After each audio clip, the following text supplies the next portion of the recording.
Here inside the WV Mason Coaches Report on GoHofstra.com, I'm your host, Julian Coultry, joined by the head coach of the Hofstra Pride men's lacrosse team, Seth Tierney. Coach, how's it going today? Doing all right, Julian. Well, let's recap last week. You got 2 games this week, so we'll get right into it. Start with Princeton. What were your thoughts? Yeah, I mean, again, unhappy with the verdict.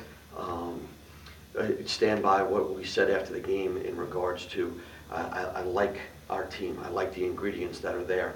We're just trying to find the right recipe right now, and we're all a little frustrated from the top to the bottom. Our fans, I mean, again, it's not. We just need something to click a little bit, and I think that we'll be okay. I do. So we're staying positive as we can at 0-2. I don't want to take anything away from Princeton. They won and they played well. Again, we think it would cut it down to maybe a 10-minute spurt in that third quarter where we really lost the game due to some errors and some things that went on. But I will tell you that I was proud of the way the guys fought.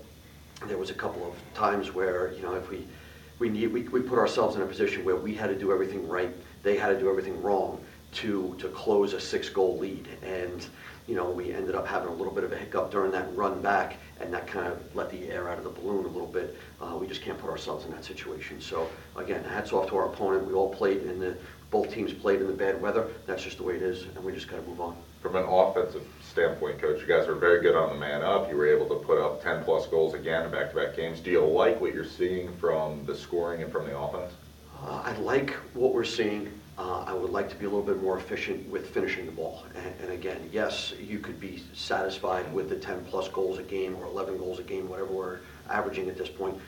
But I think you always have to look back and go, it could be 12, 13, 14 goals a game. And if it was, maybe we wouldn't be in this situation. Again, when you see the numbers and you know how hard our defense works, we're giving up too many goals than we would like to. But when you play a team sport, the blame is shared, and that's what we need to do right now. There is one player from this past game against Princeton I'd like to spotlight, and that's Chris Clark. He had a rough first game, and he got beat a couple times in the third quarter, but when you guys needed a rally in the fourth quarter, he was winning faceoffs. He scores a goal for you. Sophomore, do you see him developing more? I do. Again, when Chris is on, he is one of the better guys in the country. There's no getting around it. They threw everybody at him in the third quarter, and things got a little bit away from us. Like I mentioned earlier, one of the prouder moments of a coach, even in a loss, which is not that many when you lose, is to see how guys step up when the times reverse. Everybody's a band leader. Everybody leads the parade when things are going well. Everybody wants to be part of it. But when things aren't going well and you see guys step up, that's when you know the character of your team is starting to go. And again, this thing is a marathon. It's not just one little race here. Let's see if we can get things back on track. One final thing I want to recap from that Princeton game. It's more about the last 2 games, really. Ryan Riley chipping in offensively. What does it mean when you're scoring goals from the poles? Yeah, I mean, listen, it's certainly. It's not a plug for Red Bull, but it's an energetic type goal. You know what I mean? It's one of those things where it gives everybody this boost in energy. And we would like for Ryan to read it, and he certainly has the green light to shoot it because he puts the ball on the goal. But there are times where he could take a little bit of a page out of a center fielder's book and do that crow hop, see if we can draw it, and then dump it to one of the attackmen. So, Ryan is, listen, Ryan, Riley, Reichert, Romano, they want so bad for us to be better defensively and have a great senior year that everybody is trying to just do a little bit too much, and we just need to everybody just do their part, be a spoke in the wheel, and let's see if we can get this thing spinning in a direction. 2 matchups this week. First one comes today against Manhattan. What's your scouting report on them? Yeah, I mean, again, I think, I know that our game plan is about us. Mm-hmm. We need to improve. We need to take what we've learned and process it and say, okay, we're 0-2. I don't know if anybody expected us to be 0-2 in this room, and we need to learn now. I mean, all right, so now we got a real picture of what we're like, not this facade of maybe what we should be. So this is where we are, and what are we going to do to get back on track? And it's not going to be, we're not going to be 3-0 after the Manhattan game. That's impossible. So what we need to do is, after tonight, we need to work hard. We need to finish possessions both offensively and defensively. We can't have any mental lapse. Our IQ and our focus on our IQ has got to be 60 minutes. We got to play 4 quarters. We got to play each possession, and we need everybody to chip in. Any individual players you spotlight for Manhattan? No, not right now. I mean, again, and it doesn't take anything away from Manhattan, but it is more about us. And it's more about us against every team. I mean, I think every coach would say that. It's more about us. Will we run across a few stars, and do they have quality players? Absolutely. They get shots off. They got a couple guys that can put the ball away. They play quality teams.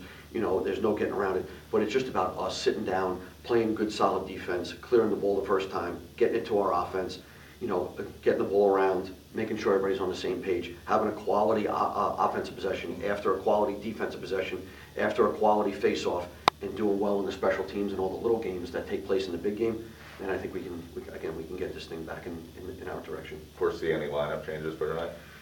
No, not at this point in time. I mean, maybe Trevor Kopecky will probably get the nod to start at the attack. We're still talking about that as a staff, and it's not anything that Brendan Kavanaugh did wrong. I mean, he had one turnover, but you know, Trevor did give us a punch in the arm, and you know, we got to see who goes with the hot hand. So we're going to hopefully play a bunch of guys and see who's hot and kind of move in that direction. Obviously, from a coach's standpoint, you never want to look ahead. You got a game today, but there is a game coming up at the end of the week. You guys go down to Georgetown. A preliminary scouting report, what do you expect to see from the Hoyas? What are they like? Yeah, I mean, listen, they're in a little bit of a similar boat as us for a lot of reasons. One, they've got some Hofstra guys on that staff, you know, and certainly Kevin Warren being an alum, Matt Rakowski spending a bunch of years of his coaching career here with us, so we know what those guys are about. They're very talented offensively. They're more than capable defensively, and they're in a situation where they played two pretty good teams as well, and they're 0-2. So they're going to get a look at us again tonight. But we just feel like it's more about us. It's more about our game tonight versus Manhattan, and then once the game is over tonight, then obviously I feel a little bit more comfortable talking about the Hoyas.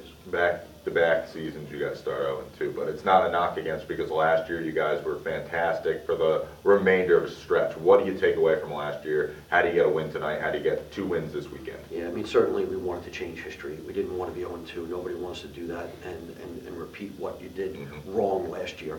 So we didn't. I don't have an answer for you, because I didn't prepare to be 0-2. I don't think anybody does. But what we need to do is we need to start to change some things around. We need to learn what we went through last year.